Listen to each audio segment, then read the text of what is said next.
Hello, everybody, and welcome to our second Interior Alignment and Soul Coaching Practitioner Teleconference. My name is LuAnn Cibik, and I'm delighted to be your host tonight. And I'm just feeling so heartfelt tonight. We have some fabulous guests tonight, and I know that you are going to be inspired by what they have to share with you. And their tips tonight are very much about what you're doing with your practice, ways to increase maybe your personal growth, as well as how to create things out there that, presentations, things, workshops, events, services that really serve your clients. So I'm excited to get started, but before we do, I would love to invite everybody who is here in my time and here in time travel, listening at whatever time, to just join our energy together by taking a very deep breath in. And as you breathe in and in and in and in, and taking that moment to just hold it, and fill your heart with love as you're holding it. And now breathing out, letting go, breathing that love out into the world. That's excellent, that's perfect. Taking another slow, deep breath in, and as you do, know that the breath that you're taking in might contain atoms, molecules, parts, energy that have been connected with all interior alignment and soul coaching practitioners. And holding that breath now, holding it, filling it with healing energy, healing love energy. And now breathing out, letting go, breathing out, letting go. Imagine that you are sending that energy wherever it is needed in the world, And let's take one deep breath in, one more deep breath in, breathing in and in and in, knowing that our energies are combined and filled with this love, this feeling, holding it now and holding it, programming it for whatever you feel would be the most help somewhere in the world right now. Maybe strength, compassion, whatever it is. Filling it with that energy, holding that intention, filling it with energy. Now breathing out, letting go. Imagine sending that energy exactly where it's needed to whoever it is needed. You are so powerful. As we take another breath in, this time at whatever pace you want, just taking that opportunity to pull energy in from Great Spirit, Mother Earth, Father Sky, the energy of the four directions. And as you breathe out, giving you thanks and gratitude to all that is in your life that is good. And knowing that we are always all connected. Taking maybe a moment to just send some love and energy out to other people who've been in your interior alignment or soul coaching class. Maybe all the people in your community of soul coaching, interior alignment people, all the people now in the greater community of Deniseland students who all have the same heartfelt compassion and love for the world. And then allowing that energy to ripple out to every client that we touch, every life that we connect with in this situation. And whenever you're ready, you can open your eyes. And I can feel it. I think we made a difference. I'm delighted to have a lot of way cool people here live tonight. And I know there's going to be people listening in later. And I am delighted to have you here too. I'm going to get started right away because we have a lot of great information. And as you know, the people that we have on the call tonight are wonderful practitioners who are going to be speakers at our conference in November. But we felt it really important that even if you can't make it to the conference, that this is some very valuable information that we wanted all practitioners to have. And so they have graciously agreed to be on this practitioner teleconference call and share some tips, techniques, ideas, concepts with you to help you in your life and your practice. First up tonight, we have Terry Bowen. And Terry is from London, England. And Terry is both a master, I should have written it down because I know it and I didn't write it down. He is a soul coaching master practitioner and trainer, and he's also an advanced interior alignment practitioner, medicine wheel feng shui practitioner. He's also certified as a gateway dreaming practitioner. He is a master oracle card reader and mentor for that group of Denise One students. And there's loads of other things that Terry has certification in. But rather than me going on and on about how wonderful he is, how about I just turn it over for him and you can see how wonderful he is by what he's going to share with you. Terry, thank you for being here tonight. Thank you. So I'm going to apologize first of all because it's like gone 11 o'clock. I've spent 3 hours at a pottery wheel after a whole day at the office kind of creating stuff. So it's I'm tired and I have like this really big cup of tea, as every English man should have anyway. So so if I start mumbling, then just kind of wave at me or something. That would be great. So there was a couple of things that I wanted to share, and in particular, touch on what it is that I'm going to be speaking at the conference, especially for the Practitioner Day, and that is about the secret messages of our home. But I wanted to actually, as the more that I thought about that, the more I thought about how, as soul coaching practitioners and interior alignment practitioners and practitioners, we tend to, and I'm going to kind of come from a place where this is me thinking, and this is how I see myself, and hopefully kind of it may resonate with you as well. But as practitioners in coaching, and I kind of include feng shui in that as well, because we don't just kind of go and say that you're doing this. We work with our clients on quite a deep level. It can also be really isolated. We can kind of just be working in silos. We can be working just on our own. And one of the things I was thinking about was how we set up our own space, how it is that we set up our office, our sanctuary, wherever it is that we work. But also kind of just thinking about how things are going on in the world at the moment. It's about reaching out to the community as well and having a support network. I'm really lucky that I have people that I can, when something happens, when a client calls me, and a real life example I'll give it to you is that a client of mine asked me to give a personal reference for a job that she was going for, and straight away alarm bells were ringing for me. One, I don't give references at work. We have a human resources HR department that does that. And two, I didn't really know this client well enough to give a personal reference. And the first thing I did was just say to her, okay, I'm just going on the underground, which was a lie. I'll be honest there, it was a lie, but I'm just going on the underground or the tube, the metro, whichever way you want to call it, the subway. I'll give you a call back I'll give you a call back. And straight away I reached out to two of my closest friends, happened to be on the call as well. So it was LuAnn and Felicia. And I was just like, what do I do here? What do I need to do? What should I do? And I think for me, it kind of really sunk in that piece about community. It's about having not just people that you can turn to, but also people that you can bounce ideas off against. Because sometimes, as I say, I feel sometimes in my coaching world, I'm very much out there trying to get clients, trying to do things, but I'm also just doing that on my own, and it can be kind of a lonely place. And yet, the work that we do is very heart-centered. So I want you to really just think about at the moment, who are the people that I can bounce ideas off? Who are the people that I can turn to when I need something? And just maybe write that person's name down. And find a way where the two of you can maybe, or three of you, in my case, I'm lucky I've got two, but the kind of three of you can actually kind of like set some time aside to have just a call that's maybe just 10 minutes, 20 minutes, just catching up. The other thing, and I'm going to kind of switch from my coaching world to I'm also a writer.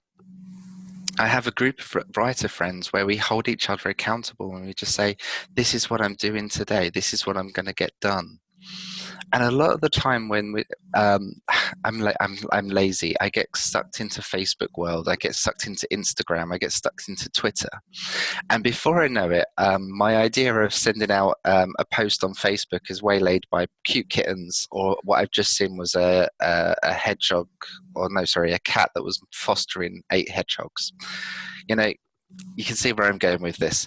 Things kind of like just take us away, and we suddenly find ourselves with that whole list of things.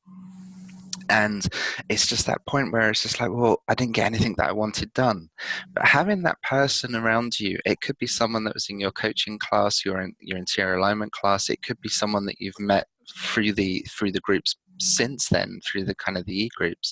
But having somebody that you can kind of bounce ideas off, that you can say, this is what I'm going to do today, this is what I'm going to get done, and then actually having to say to that person at the end of it, I did it or I didn't do it, can really kind of help you kind of push forward and push beyond being just on your own. And I don't know if that resonates, but it was the one thing that just kept coming to me, is about actually having that time and space where you're not on your own anymore. We kind of like, sometimes our coaching groups kind of then go off onto different places, and we're in different parts of the world. I'm in London, obviously for me, LuAnn in Pittsburgh, Felicia in Maryland. That's right. You work in Washington, Wade lives in Maryland. We're not even on the same time zone, but sometimes it's just that little Facebook message, or it's that little email that just says, hi, how are you? What are you up to today? What are you doing? What are you going to get done?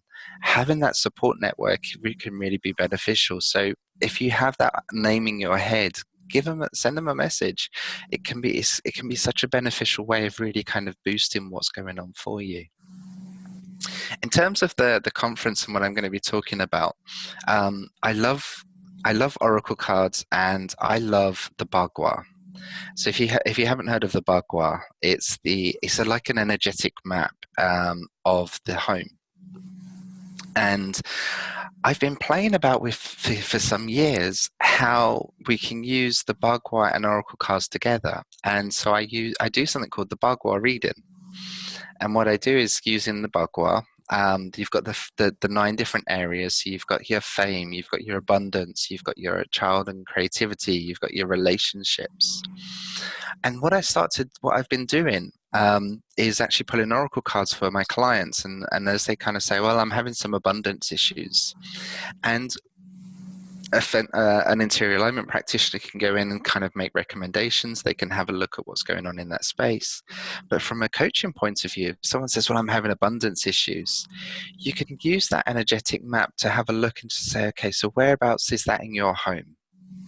And the Bagua, I might need some help because I'm starting to mumble. But the Bagua is the energetic map. It's placed wherever your front door is. There are 3 squares at the bottom, 3 squares in the middle, 3 squares at the top. Wherever the door is, we place the Bagua at the bottom there. And maybe we can send a link round so that people can have a look at the Bagua, or you can kind of just type in Bagua and Bagua, and it will kind of come up.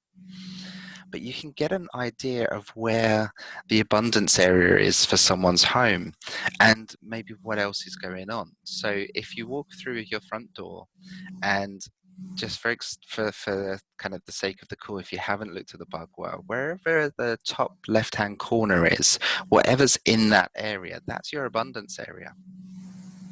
A lot of the times in the UK, that tends to be where a living room is, or a dining room. Sometimes it's a kitchen. So if you have to think about what's going on in that particular area. And then what I do with the client is I then pull an oracle card. And with that oracle card, I can ask them, okay, so you know whereabouts this area is in your home. And we've got a card that comes up, and we say the card I've got is a soul coaching card, and it's joy. What does this come up for you? What does that say? What does that mean? And it could be that, oh yeah, that area is really dark and dank. It's really quite miserable. It's got a lot of clutter in there. And it can give you some more insights and can help your client kind of step past what's going on. So I'm going to talk a little bit more about that in much more detail in the conference. But I wanted a way of actually kind of bringing the soul coaching and also then the Bagua, the interior alignment, as together as a way of really looking at how we can work with our clients. But also the way that I'm going to do it in the conference is, how can we do this for ourselves right now? What's going on in our homes? What's going on in our lives? What is it that we're looking for? And again, kind of bringing that back to working with ourselves as practitioners, what's going on in our kind of personal space, in our sanctuaries, in our offices, where we do our work? Is it in the right area for me? Is it what's actually happening in that area? If I pull a card on that area, does it represent what it is that I'm looking for? And then actually starting to have to think about how it is that we have our office space. The one thing that that always bugged me about feng shui, and always kind of made me think, well, where do I do this? What do I do? What do I do with the trash can, the rubbish bin? Okay, and in particular to my office, I was kind of like, I don't want a trash can, we call it a bin. So I don't want the bin in my office. What am I going to do with it? And that was one of the things, because I always used to have it in the top right hand corner of my desk. Sorry, left hand corner of my desk, which was, guess what? That was the abundance area. So I used to just be throwing money away. That was the way that I kind of saw it, that all my money was kind of just going in the trash. So I decided that I no longer want to have a bin in my office, in my sanctuary. I have a lot of rubbish kind of dotted around the place, and every now and then I just go and clear it all up. But thinking about how it is that you set up your own space wing in your own office, and thinking about maybe the bagua, how is it that things are manifesting for you? What is it that's going on? And how can I actually then start to make things even better for me? So those are kind of a lot of the things that I'm going to be talking about in the conference. But also, I'm hoping that I haven't mumbled too much or lost anybody as I've been talking, and that you've now got some new ideas of actually how you can look at your own space and things that you can do to make it even better. And then the last thing that I wanted to talk about, in particular to self-care when we're working at home. I've got a bit of a dodgy eye at the moment, and so looking at computer screens for me has become a bit of an issue, and it's something I've got to go to the doctors for, and I will do soon. But what I've noticed is I actually need to rest as well. And those of us that are self-employed, as well as maybe doing another job, or in my case another two jobs or different kind of career things that I've got going on, we also don't give ourselves that time to take a rest and to take a break. So that was my other idea, around having that person that you can talk to, that so that you're not so siloed, is also so that you can give yourself a break. If you've heard of the Pomodoro technique, it's an Italian term. It means tomato. And if you've ever been in the homeware stores, you can sometimes see either an apple or it's a tomato that's a timer. Here's the good thing. Set your timer for 25 minutes and just work for those 25 minutes. Give yourself that focus of, right, I've got to get this stuff done in 25 minutes. And then when the timer goes off, either finish up what you're doing and then take a break. Go outside, recharge your batteries, doing anything that you need for you. Will then be able to kind of then push back when you go back into your next kind of little sprint of doing 25 minutes of work.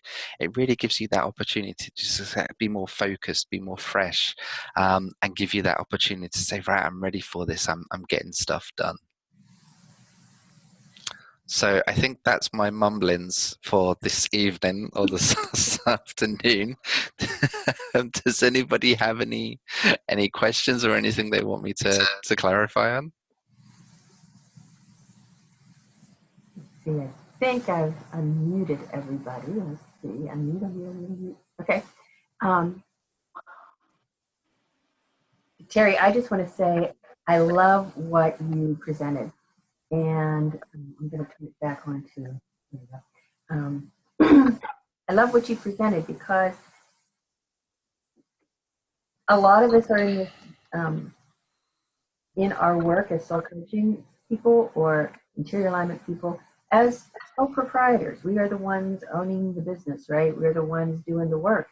And so it does tend to be lonely sometimes. And we do know that we have our e-groups as community. And there are people who reach out there, and that is so wonderful. but I love your concept of finding those couple of people that really can be your go-to people. And they might be people that you closely identify with because they are so similar to you, and they might be people that offer a different kind of point of view and allow you to see things a little bit differently. Yeah, definitely. Yeah. Around here, there's a lot of what they call mastermind groups, and it's small groups of entrepreneur business people who have a weekly call, and they check in and they talk. They check in saying what they want to accomplish that week, and then they also give an accountability check on if they got accomplished the things from last week. And it's just somebody else again to talk to, the bounce ideas off of, and to have that community and that accountability.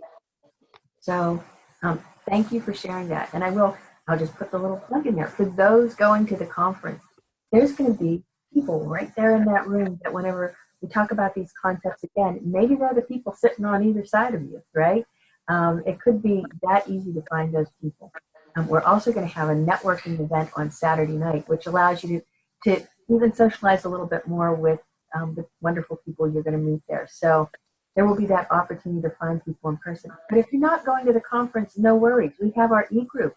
And once we post the link for this practitioner call, then people will have the concept. And we will say, if you are looking for somebody to be in your small group, somebody to be the people that you bounce ideas off of, and you're looking for people, maybe they lost touch with other people in their class. Maybe they trained by themselves. They don't have even other classmates. So, it's that opportunity either through the e-group or on our Facebook private group to look for those people who can be your buds, be your friends, and be those people that you bounce that stuff off of.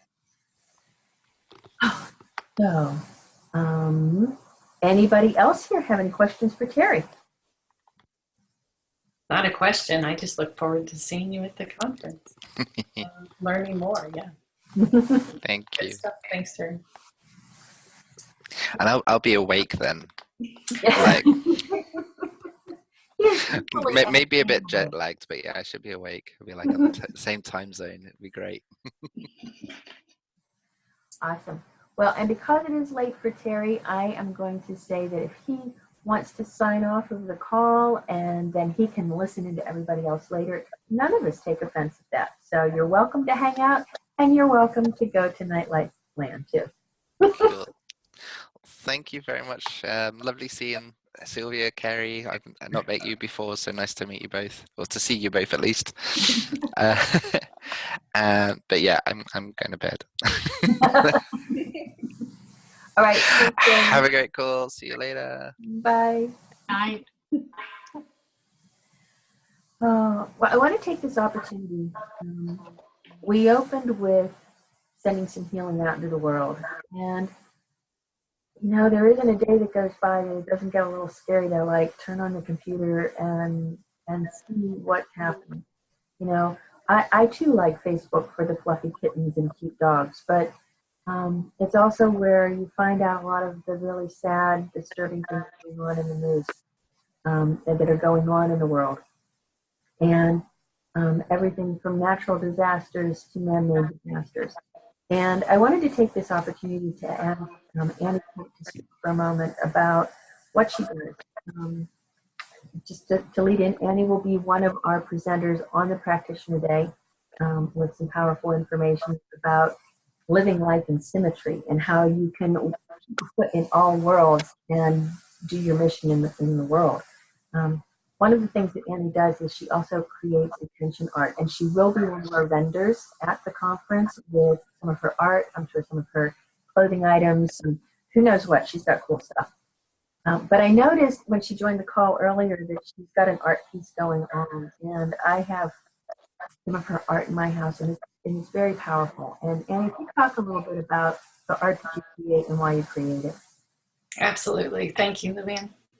So LuAnn is actually one of my huge inspirations to my art, in that when I took my interior alignment training, that it was about my curiosity on how do I balance art with energy. So the energies of feng shui really intrigued me. And when I can remember sitting there in your classroom, and you talked about writing intentions on the wall, and how you use the same color paint that you're going to paint the wall, and then that's going to vibrate through in the room.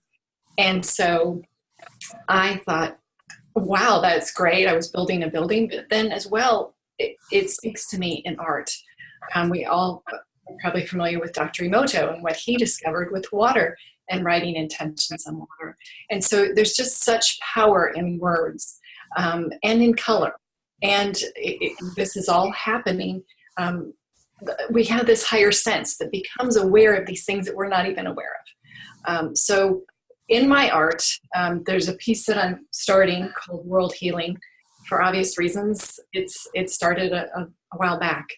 And I layer my art and start with, number one, clearing it. I use sage and I clear the canvas, and then I start to use infused gesso or just base paint, and I infuse it with charged water that I charge during full moons, and I use crystals to charge the water as well.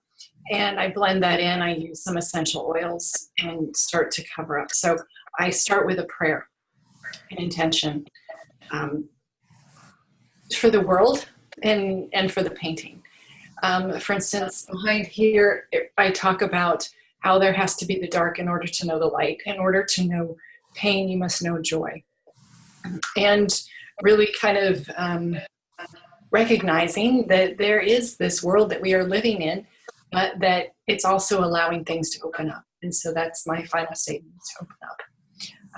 So right now I have 3 layers, and it's only just beginning. My next layer will be writing love continuously in order to infuse love into the world. I will paint over that and put another prayer. Many times I will put the 4 directions and expound on that, and just whatever comes to me as I go. Someone asked me the other day, do you know what it's going to look like at the end? And many times I don't, because it's all about the energy that has to come out and the colors. The bamboo painting that you see behind is one of these paintings, and I believe it has 8 layers of intentions. Its main message is strength and power and belief. And so it's whatever you believe. And it's actually one for me. So I do this for people too, a lot of healers, to support them and support the belief in themselves as they start to go out in the world and become sole proprietors or wherever it is that they are working on. So yeah, I'll have this. I'll have a picture of it at least, to bring the smaller version, because I'm working on a partner version of it. So I'll bring it to the conference and have some other pieces with me. My gosh, thank you, Annie. Thank you. I mean, I can already feel its wonderfulness, and it's only going to be even more wonderful when we see the partner version in person. So thank you. Thanks. Well, next, because we have great things to talk about still, is Felicia DeHady. And Felicia is another one of our presenters on Friday. And she is going to be, well, let me start back up a little bit with her introduction, okay? Felicia is a soul coaching master practitioner and soul coaching trainer, as well as a master teacher of interior alignment and an advanced interior alignment teacher as well. So, you know, she has a rich background in both of our modalities, and she also is an educator by profession. She is passionate also about art.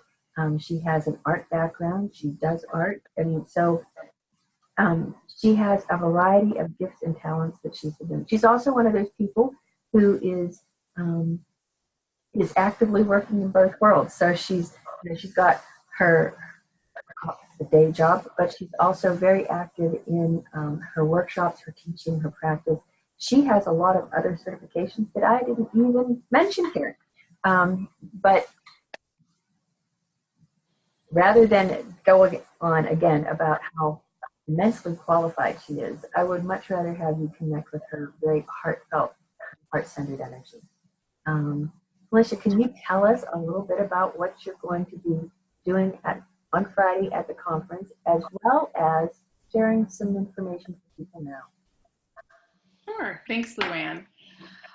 So on Friday at the conference, I will be presenting on how to create and teach engaging workshops. So I know, there's so much information that we can share in soul coaching and interior alignment through workshops. There's like a list of them, a list of suggested ones in the soul coaching book that really we have so much to.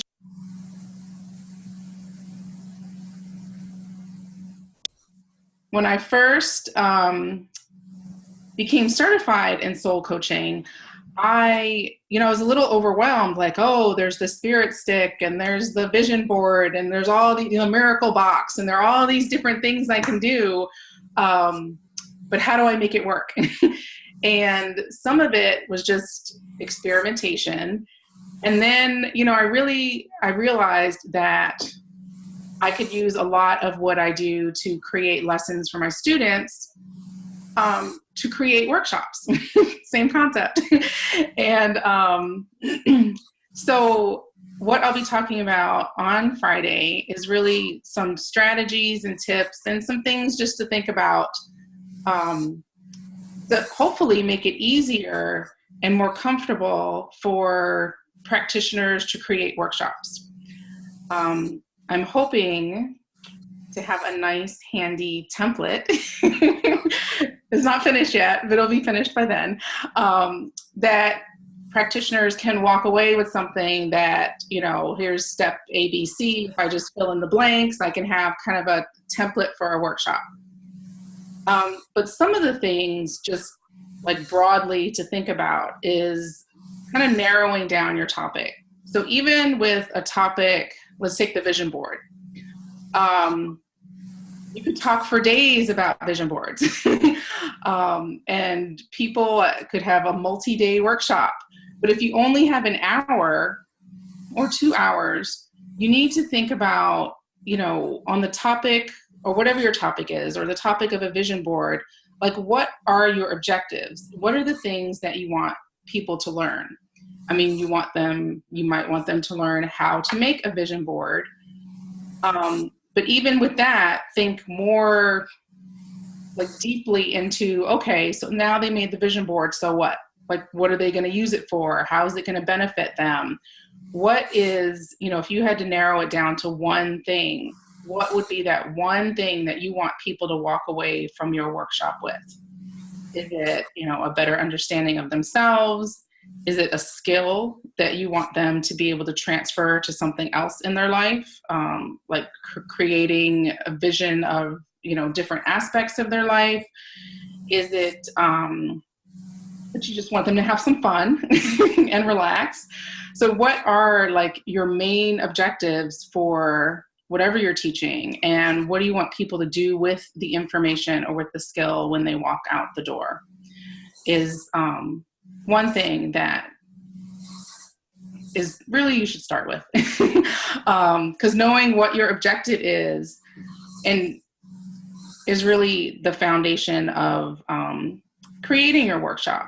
And then you can kind of experiment with times. So if you come up with like 10 objectives, pretend, you have 3 hours. Would you be able to cover that in 3 hours? If not, maybe you need to cut some things out, or the most important ones. If you only had an hour or 30 minutes, what would be like the one thing that you want people to walk away with after coming in contact with you and coming to your workshop or your presentation?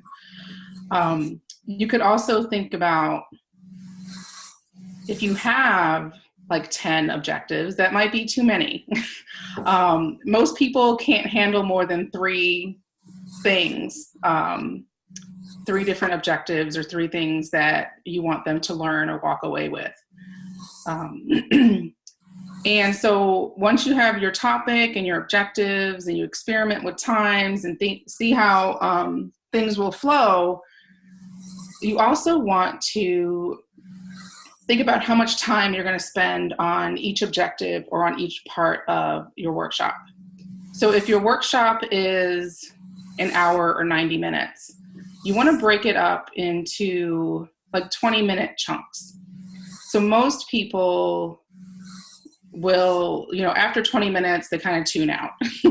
So at around the, 15, 20-minute mark, change up what you're doing with adding in an activity or a short break or changing the topic. Anything that kind of changes the environment for them or changes, what they're doing, the activity that they're doing, instead of just listening. Maybe they can apply what they're learning or do some type of activity or movement to kind of break it up after 20 minutes. And you also, with that, you want to think about learning styles. There are a lot of quizzes and surveys on the internet if you just Google learning styles or learning style quizzes. And you could take the quiz yourself, which would be really helpful, because I know that I am a visual learner. So I need to see things in order to retain and understand them. It even, when I was going to school, sometimes I would just rewrite things that I was learning or things that I would like read or hear, just so that I could both have movement and vision to kind of see and feel what I was learning. So some people like to, or learn best when they can see what you're talking about. Some people can just listen and pick it up and they're 100% good. Some people like to talk about what they're learning and have some kind of interaction or activity. And then other people, they need to have movement or touch and some type of activity where they can feel into like what you're teaching or what you're doing. So if you know if you don't know your learning style, you will just teach others the way you like to learn.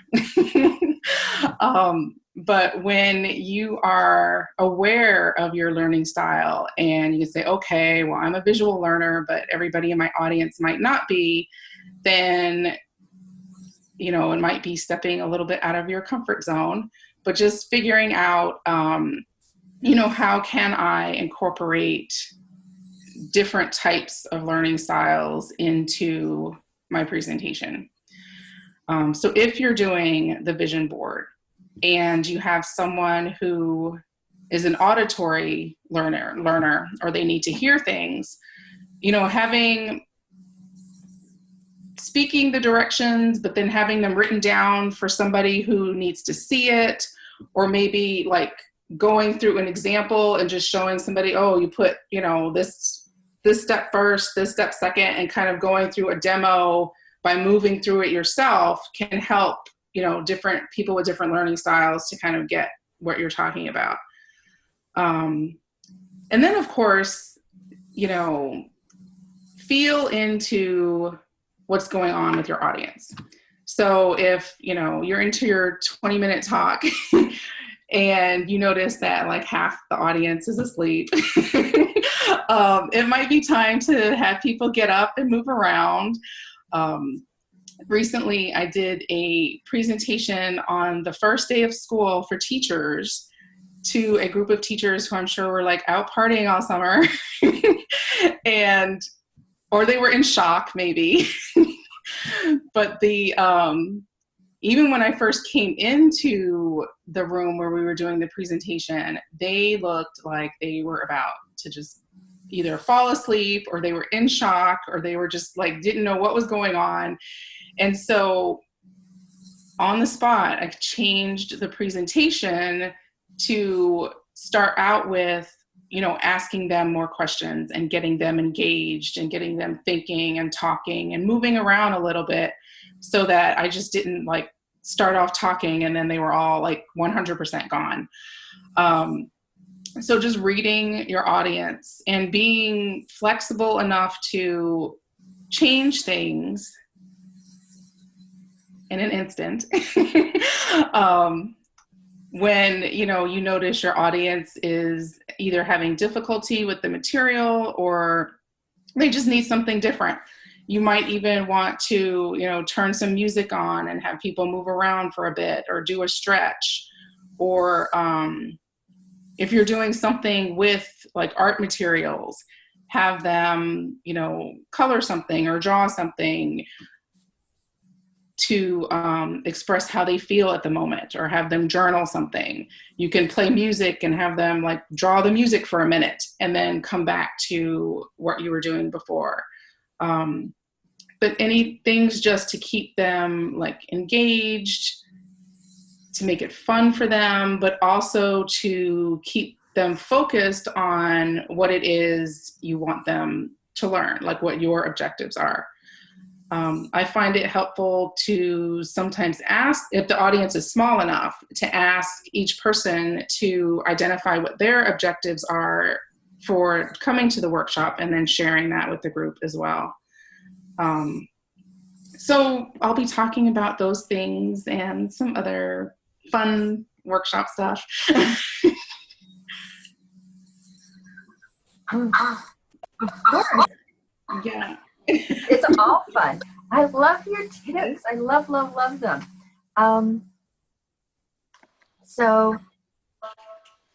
And I'm thinking, wow, I was good. At 20 minutes, kind of ended with Terry, and we switched it up. Hey, I got my.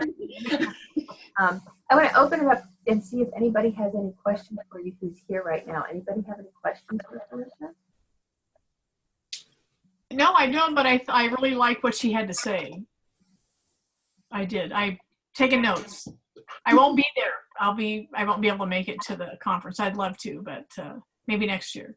Maybe next year. And for everybody listening, what we're going to do after the conference is the program book for the conference, which not only contains like the schedule and some things like that, but it will also contain information about the presenters, the presentations, and if there is information the presenters want you to have that's included within the program book. What I'm trying to say is everybody will get a link for the PDF that if you wanted to download the program book with the information that's in there, you will have the opportunity to do so. So Felicia, I have a question for you. Mm-hmm. So 20 minutes is like the magic time mark. Did it used to be longer? Did we used to have longer attention spans and it's getting shorter? Or I think we did. But I think now, well, within the last 5-10 years, I think 20 minutes is kind of the magic number. Mm-hmm. Even for children, it's kind of the magic. So, and as we know, as interior alignment practitioners and soul coaching practitioners, the things that we're offering, those workshops and events, they are not required courses in order for somebody to graduate from something, right? They are optional things that people are doing to enrich their life. And Felicia, you've been teaching for a long time, both, I'll call it enrichment courses, as well as school that people have to show up for. Is there any difference? Like if somebody has been a teacher, have you found that there's a difference in translating the skills into the workshops and events? Could you say that again? Yeah. Is there any difference between taking the skills that you use in teaching young people and when you're teaching adults, how you might have to shift your thought process or how you structure things in an optional life enrichment kind of course? Yeah. So with optional things, optional enrichment workshops, I always work from the assumption that the person is actually interested in the topic, which is not the case in necessarily in school. Mm-hmm. So working from that takes a lot of work out of teaching because if the person is already interested in the topic, you already kind of have a hook for them to be engaged. Mhm. But with people who may be forced to take a class or pre-registered for a class they're not necessarily interested in, you have to kind of find like a hook, like within the first 3 minutes, find something that is a personal, like that makes them personally invested in the class or the outcome of the class, and give them a reason to want to be open and participate in the class. So that's one big thing. And then also realizing that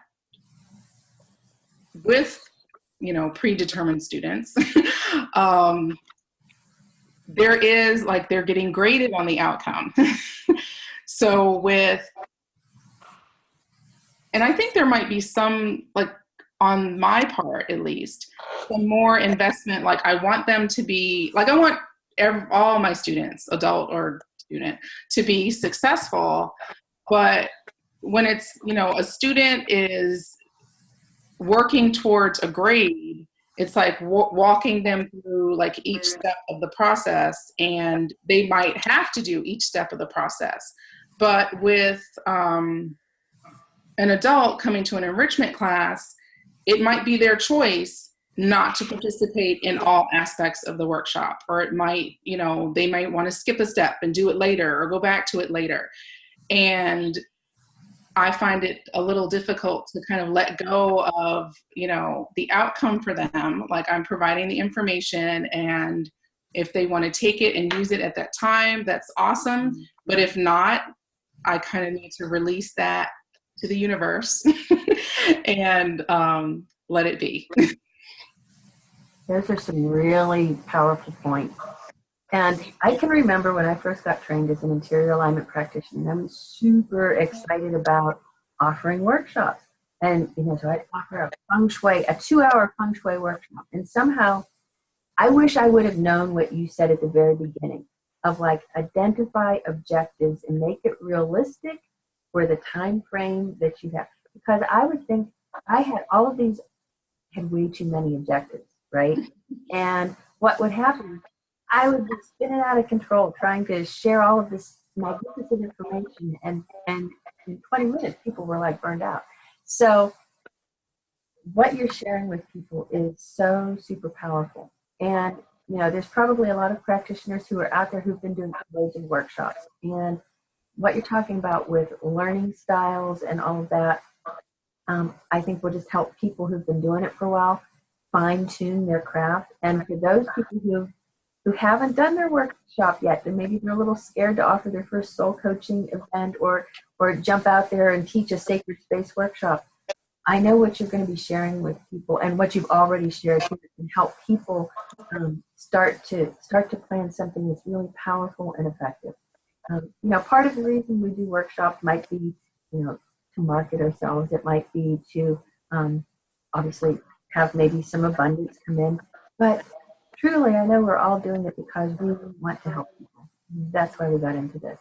And so by creating those workshops that, as you described, can touch upon people who learn different ways in structures that make it easy for people to assimilate the information, is just takes us to the next level. So thank you, Felicia. Thank you. Okay. Well, we have 10 minutes left. Anybody who's here on the call tonight have anything they want to share? What's going on? Anything you want to share what's going on? Any questions? I like looking at all your happy faces. And for people who aren't here live, I'm going to pretend I can see your happy face too. And it's a joy to connect with you whenever we connect.